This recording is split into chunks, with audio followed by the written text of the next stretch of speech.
চর্চায় আমি খুব সতর্ক। আমি যদিও প্রতি সপ্তাহে আসতে পারি না, আমার প্রায় 15 দিন পর পর ছুটি হয়। তো তারপরেও আমি যখনই আসি আমার এই ছাদ বাগানের যত্ন আমি সবসময় নিজের দায়িত্বে করে থাকি, যদিও সবগুলো গাছ আমার না। এই গাছটি দেখতে পাচ্ছেন, এই গাছটি পানির অভাবে মারা গিয়েছিল একবারে, যে মারা যাওয়ায় এরপরে এই গাছটি প্রচুর ঝোপালো ছিল।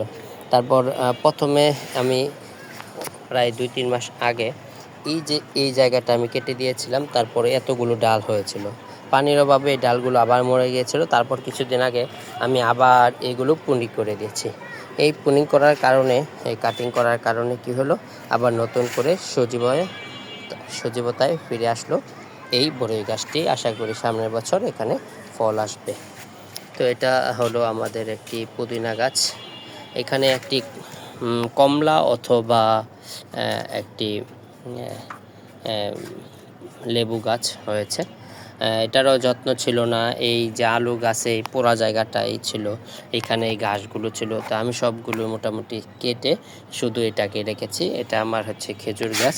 খেজুর গাছটির এই জায়গাগুলো আমি কেটে সুন্দর করে আজকে পানি দিয়ে দিয়েছি এবং মাত্র 2টা ডাল রেখেছি, যেহেতু আমার এখানে মাটি কম, বেশি পাতা এবং ডাল থাকলে এটার শক্তি পায় না বলে মারা যায়। তো এটা হচ্ছে আমার নিজের, এখান থেকে আমার গাছ, এটা আমার গাছ এবং এটা আমার গাছ, আর বাকিগুলো অন্যদের গাছ। তো এটা আমার বড়ই গাছটা আমি কাটিং করে মাত্র 4টি ডাল রেখেছি। তো এখন খুব এটাও পানির অভাবে মারা যাচ্ছিল, তো এটা এখন খুব সজীব দেখা যাচ্ছে। আশা করি এটাতেও সামনের বছর ফল আসছে মৌসুমে।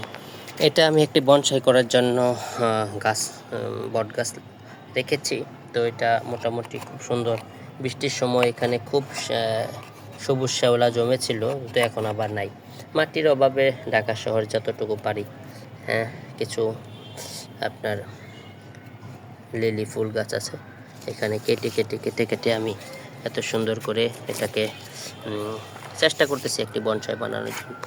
এই 2-3 বছর আগে আমি চাটখিল থেকে একটি গোলাপ গাছের ডাল নিয়ে আসছিলাম, সেখানে এখন নিয়মিতই ফুল ফুটে। এই যে কলি আসছে, খুব সুন্দর কলি, এবং এখানে কিছুদিন আগে ফুলটা ফুটে এবং মারা যায়। এটা একটু বিস্তীর্ণ, ডালগুলো লম্বা হয়, তারপর হয়। আমার বাগানে সবচেয়ে আকর্ষণ হচ্ছে আমার এই বাঁশঝাড়টি আমি নিয়মিত কাটিং করে দেই, কারণ কাটিং করে না দিলে এই বাঁশঝাড়টি মারা যাবে। এই তো বৃষ্টির কারণে কি সুন্দর শ্যাওলা জমেছিল, এবং খুব ভালো লাগছিল। কাটিং করে দিয়েছি যেহেতু মাটি কম, এখানে যেন বেঁচে থাকতে পারে। এটা প্রায় 3 বছর যাবৎ আমার এই বাঁশঝাড়টি আমার এই বাগানে রয়েছে। এখানে কিছু কাঁঠালের বীজ, এটি একটি ফুল গাছ, মানি প্ল্যান্টের মতো। এখানে আমার একটা এডিনিয়াম গাছ আছে, যা আমার এক ম্যাডামের কাছ থেকে আমি গিফট পেয়েছি। এডিনিয়াম গাছটা বৃষ্টির কারণে একটু পাতাগুলো কুকড়িয়ে গেছে, আশা করি বৃষ্টি কমলে আবার ঠিক হয়ে যাবে। নিচে গোড়া থেকে সুন্দর করে সজীবতায় ভরে উঠেছে, দেখতে অসাধারণ লাগছে। এখানে আমার কিছু গাছ আছে, এটা কি গাছ জানি না, তবে এখানে একটি ফল দেখা যাচ্ছে বন্ধুরা। এটা আপনারা এই ফলটা চিনেন কিনা কমেন্ট করে জানাবেন। আমি আসলে এই গাছটির নামও জানি না, তবে নিচে একটি ড্রাগন গাছ আমার ছিল, পরে আমি আংটিকে দিয়ে দিয়েছি, কিন্তু দীর্ঘ কয়েক বছর যাবৎ আমি এটি পালন করার পরও যখন কোনো ফল পাচ্ছিলাম না, যেহেতু ঢাকা শহর মাটি কম, সেখানে আমি আর এটার পিছনে ঘুরি না। তো আমার আংটি ওখানে কোনো রকম লাগাই রাখছে। আর তার সাথে এখানে কিছু পেঁপের বীজ ফালিয়েছিল, অনেকগুলো পেঁপে গাছ হয়েছে। মনে হয় না যে এগুলো টিকবে, কারণ আংটি তো এগুলো সবগুলো রাখছে, যে কোনো একটা রাখলে হয়তো বা বাস্তব। এখানেও আংটির কিছু গাছ আছে ময়লা।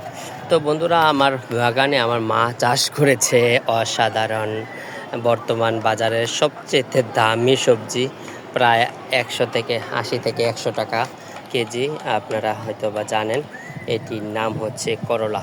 এই করলাটা, অসংখ্য করলা আমার বাগানে ধরেছে, আমার মা এটাকে যত্ন করে রেখেছে।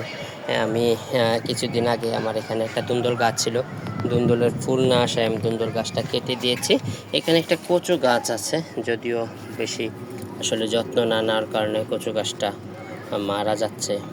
এখানে একটা পাতা দেখা যাচ্ছে, আশা করি হবে। এই ছিল আমার এখানের বাগানের অবস্থা। আর এই পাশে একটি পাথরকুচি এবং একটি লিলি ফুল হয়েছিল, এখন ফল হচ্ছে, বীজ হচ্ছে। আর এই পাথরকুচি, এখানে কিছু, ওখানে আপনাদের পছন্দের তেলের গাছ এবং ভেষজ, সবাই তো চিনেন। তার পাশে আমি দেখাচ্ছি, এটা আমি একবারে এরকম একটি ডাল ছিল আমার কাছে, সেই ডাল থেকে আজকে এত দূর হয়েছে। আজ আকাশ ছুঁয়েছে আমার এই মেহেন্দি গাছটি।